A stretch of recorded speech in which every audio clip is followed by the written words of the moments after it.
c'est parti pour un second tour avec un jeu vidéo. Et les deux mots à utiliser, chat et soleil. Oui, après tout, il n'y a pas déjà assez de chats comme ça sur internet.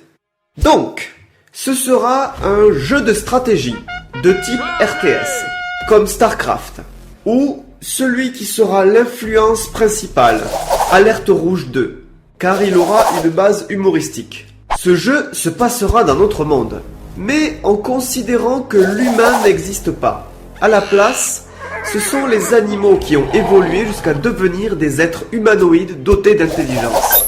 Les différentes races se font la guerre mutuellement afin d'imposer leur vision du monde. On en trouve trois principales. Les canidés, les félins et les volatiles. Pendant une partie, on est en vue du dessus.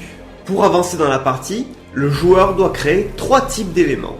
Des bâtiments, des unités et des véhicules. Pour cela, il utilise deux types de ressources. La nourriture produite par les champs et convertie en croquettes et l'énergie générée par les centrales qu'il aura construites. Parmi les bâtiments que le joueur pourra construire, on trouvera les centrales, bien entendu, mais aussi la caserne pour produire des unités, le garage pour produire des véhicules terriens ou aériens, des systèmes de défense comme des murs ou des tourelles, des bâtiments utilitaires comme des radars pour pouvoir observer la carte, et, bien entendu, des super armes, histoire de s'amuser un peu. Un joueur pourra construire un bâtiment à un emplacement sous au moins une de ces conditions. Soit un autre de ces bâtiments se trouve à proximité, soit un nombre suffisant de ces unités se trouve à proximité. Bien entendu, un joueur commencera toujours la partie avec un minimum de croquettes, un bâtiment, quelques unités et une enceinte de protection. Pour une partie dans la campagne solo ou le jeu en ligne, le joueur devra choisir sa race, entre les félins, canidés et volatiles. Chacun d'eux auront une orientation technologique différente, que l'on retrouvera dans leurs armes, unités et véhicules. Les canidés seront rattachés à l'eau et aux technologies corrosives. Les félins seront rattachés au feu et aux technologies explosives. Et les volatiles seront rattachés à l'air et aux technologies électriques.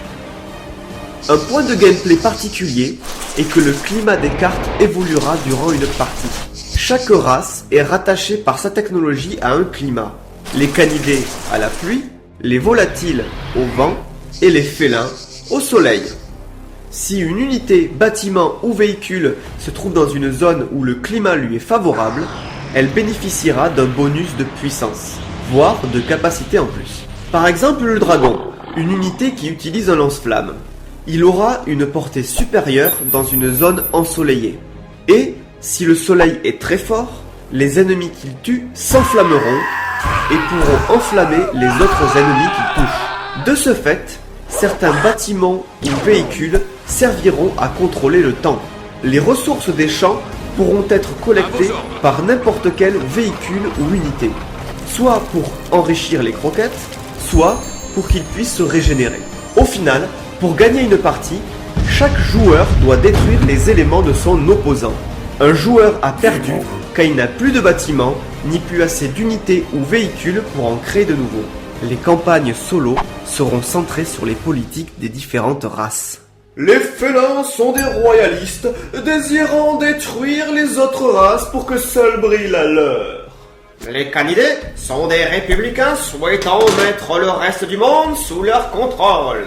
Et les volatiles sont des anarchistes se battant pour qu'il n'y ait plus aucune régulation. Allez, un petit nom sympa pour tout ça. Basons-nous sur le côté sauvage et guerrier.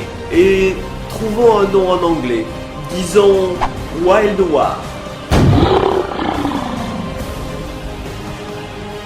Merci d'avoir regardé ce pitch. J'espère qu'il vous aura donné des idées.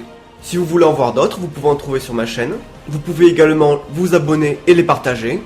Et enfin, si vous voulez créer vos propres pitchs, vous pouvez télécharger l'application Fusion, disponible gratuitement pour Apple et Android. Vous trouverez le lien dans la description.